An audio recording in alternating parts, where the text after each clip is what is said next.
کہ آپ جو بھی نیکی کا کام کرتے ہیں جس وقت مرضی کریں وہ نیکی ہے اور سنت حسنہ ہے، یہ اس کو کہہ دیں بدعت حسنہ ہے. پھر وہ نکاح کے بعد بھی کر رہے ہیں. سر وہ کریں گے، آپ یہ مشورے نہ دیں. ہاں یہ پتہ جناب یہ مشورہ جناب بھگت چکے ہیں. اہل حدیثوں نے ڈاکٹر طاہر القادری صاحب عالمی میلاد کانفرنس کرواتے تھے. یہ ہر سال کہیں کہ یار اگر یہ واقعی عید کا دن ہے تو نماز کیوں نہیں پڑھاتے؟ طاہر القادری نے نماز بھی شروع کرا دی ہے. جی انہوں نے یعنی جب بالکل آسم کی پیدائش کا وقت آتا ہے نا تو انہوں نے وہاں پہ نوافل کی جماعت شروع کروا دی تہجد کی کہ یہ ہم شکرانے میں پڑھ رہے ہیں آپ کی پیدائش کے. تو خدا نہ آئے مشورے نہ دو، ایک گاٹے فٹ ہو جان گے جی، انہوں نے شروع کر دینا جی سب کچھ.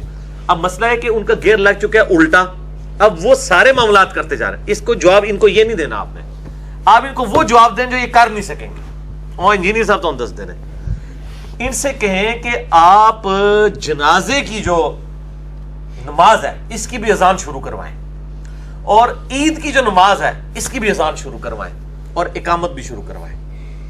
یہ اتنی بڑی شڑول ہے کہ یہ نہیں کر سکیں گے کیونکہ فقہ حنفی کی پرانی کتابیں بھی چینج کرنی پڑ جائیں گی ساری.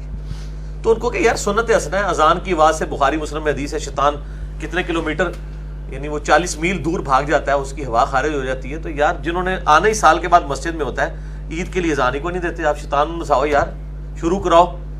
ٹھیک ہے، تو یہ وہ کہیں گے نہیں جی ثابت نہیں. ان کو کہ آپ کی تو ڈیفینیشن ہی نہیں ثابت والی، آپ تو کہتے ہیں جو بھی نیک کام ہے جس وقت مرضی کر لو وہ ثابت ہے.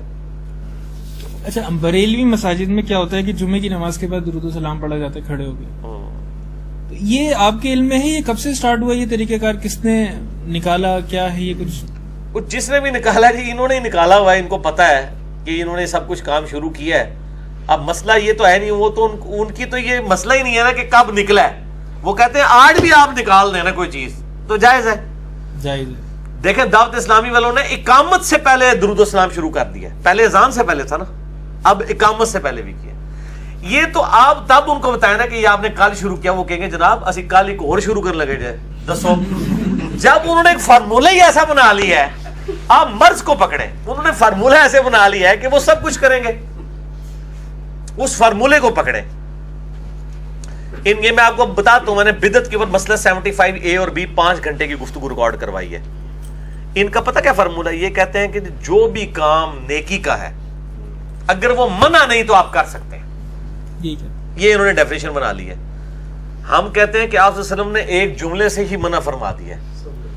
آپ صلی اللہ علیہ وآلہ وسلم نے فرمایا من احدث فی امرنا ھذا فہو رد، بخاری مسلم میں، جس نے ہمارے دین میں جو ہم نے دین سکھایا ہوا ہے اس میں کوئی نئی چیز داخل کر دی وہ مردود ہے. وہ کہیں گے جی یہ پنکھے یہ وہ. ان کو پوچھے پنکھا کیا آپ نیت کرتے ہیں تھلے اس پنکھے دے اوپر اس قالین دے منہ طرف اے سی شریف اینڈ خانہ کعبہ شریف، اللہ اکبر، یہ دین ہے؟ یہ دین کو سپورٹیو چیزیں ہیں، یہ دین میں طریقے ہیں، یہ دین کی بدعتیں نہیں ہیں. ہوائی جہاز پہ سفر کرنا یہ طریقہ ہے. اسی طریقے سے اگر کوئی وہاں پہ ویل چیئر کے اوپر طواف کعبہ کرتا ہے تو آپ صلی اللہ علیہ وسلم نے اونٹ پہ کیا تھا، کر رہا تھا وہ کعبے کا ہی طواف ہے. دین اپنی اصلی جگہ پہ قائم ہے، اس کے صرف طریقے میں فرق آ رہا ہے. اس طرح یہ تسبیح ہم یوز کرتے ہیں، اب اس کی جگہ الیکٹرانک کاؤنٹر آ گئے ہیں، یہ طریقہ ہے، لیکن پڑھ رہے ہم وہی اذکار ہے، یہ طریقے ہیں. لیکن اگر کوئی فجر کی 2 کی بجائے 3 فرض پڑھنا شروع کر دے دین میں بھی یہ دھوکہ دے رہے ہیں. ان کو سمجھیں یہ جو انہوں نے ساری چیزیں ایڈ کی ہیں یہ دین میں ایڈ کی ہیں. اذان کے ساتھ صلاۃ والسلام، اذان کے بعد درود شریف پڑھے اور الوسیلہ والی دعا مانگے. صحیح مسلم میں حدیث ہے اذان کا جو جواب دے درود شریف پڑھے الوسیلہ والی دعا مانگے میری شفاعت اس کے لیے حلال ہو جائے گی. وہ ٹھیک ہے. خود غلام سعود سعیدی صاحب نے اتنی سخت اس پہ کیا ہے، انہوں نے بریلوی ہو کے انہوں نے لکھا ہے شرح صحیح مسلم میں کہ حضرت بلال ہم سے بڑے عاشق رسول تھے لیکن وہ اذان سے پہلے درود نہیں پڑھتے تھے. آپ اس مسئلے کے اوپر ایمفسائز نہ کیا کریں. ٹھیک ہے، تو ان میں بھی لوگ موجود ہیں جنہوں نے یہ چیزیں ہائی لائٹ کی، تو ان کی ڈیفینیشن غلط ہے. ان کو بتائیں یہ چیز. دوسری چیز ان کو بتائیں کہ آپ صلی اللہ علیہ وسلم ہر خطبے سے پہلے کہتے تھے اما بعد فإن خیر الحدیث کتاب اللہ وخیر الہدی ہدی محمد صلی اللہ علیہ وسلم. آگاہ ہو جاؤ سب سے بہترین کلام اللہ کی کتاب ہے اور ہدایت یافتہ راستہ محمد صلی اللہ علیہ وآلہ وسلم کا ہے. وشر الامور محدثاتها وكل محدثۃ بدعہ وكل بدعۃ ضلالہ وكل ضلالۃ فی النار. صحیح مسلم میں ہے، سنن نسائی میں ہے، ابن ماجہ میں موجود ہے کہ دین میں ہر نیا کام بدعت ہے، بدعت گمراہی ہے، گمراہی دوزخ میں لے جانے والی ہے. جب آپ ایک جوامع کلمات کے ساتھ، صحیح مسلم میں حدیث ہے مجھے جوامع کلمات کے ساتھ بھیجا گیا، جب آپ ایک جملے میں کہہ رہے ہیں کہ جس نے بھی محمد صلی اللہ علیہ وسلم سے ہٹ کے کوئی بھی راستہ نکالا ہے نا تو وہ بدترین راستہ ہے، چاہے وہ نیکی کا بھی کام ہے.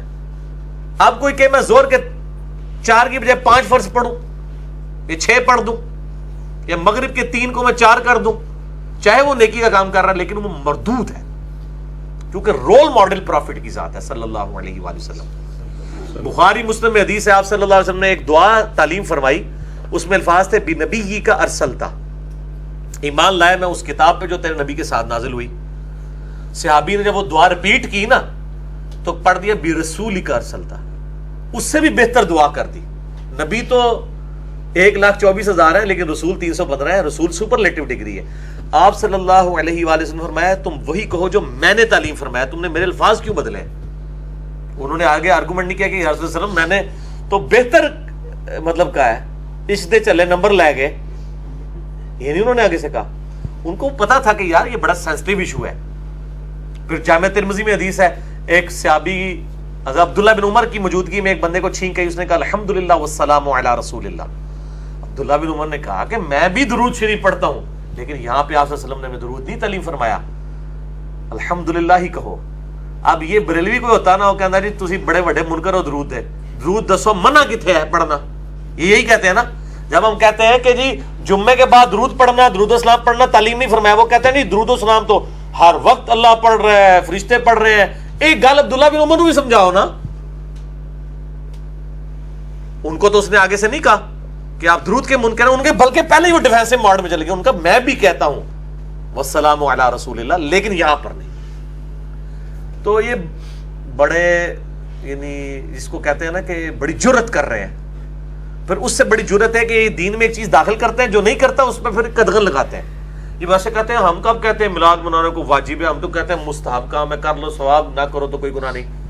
ہم کہتے ہیں جی ماشاءاللہ اتنے شریف اگر آپ ہوتے مر نہ جاتے اگر یقین ہوتا کہ تو یہی عقیدہ رکھتا ہے، ٹھیک ہے، لیکن یہ نہیں. پھر یہ شعر احمد جان نیمی نے کیوں کہا ہے کہ نثار تیری چہل پہل پہ ہزاروں عیدیں ربیع الاول، سوائے ابلیس کے جہاں میں سبھی تو خوشیاں منا رہے ہیں.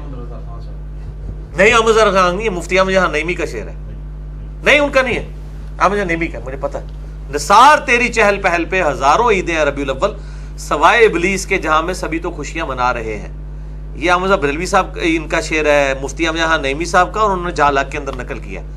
یہ شعر پھر کیوں کہا ہے انہوں نے؟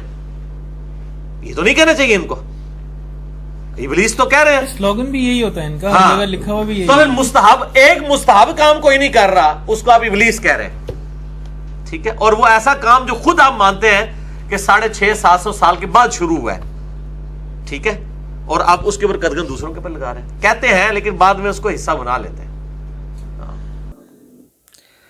میرے بھائی امید ہے کہ آپ کو یہ ویڈیو پسند آئی ہوگی. اگر ویڈیو پسند آئی ہے تو لائک اور شیئر ضرور کیجیے اور ہمیں سپورٹ کرنے کے لیے سبسکرائب ضرور کیجیے. ملتے ہیں انشاءاللہ نیکسٹ ویڈیو میں. سبحان ربک رب العزت عما یصفون والسلام علی المرسلین والحمد للہ رب العالمین. آمین یا رب العالمین.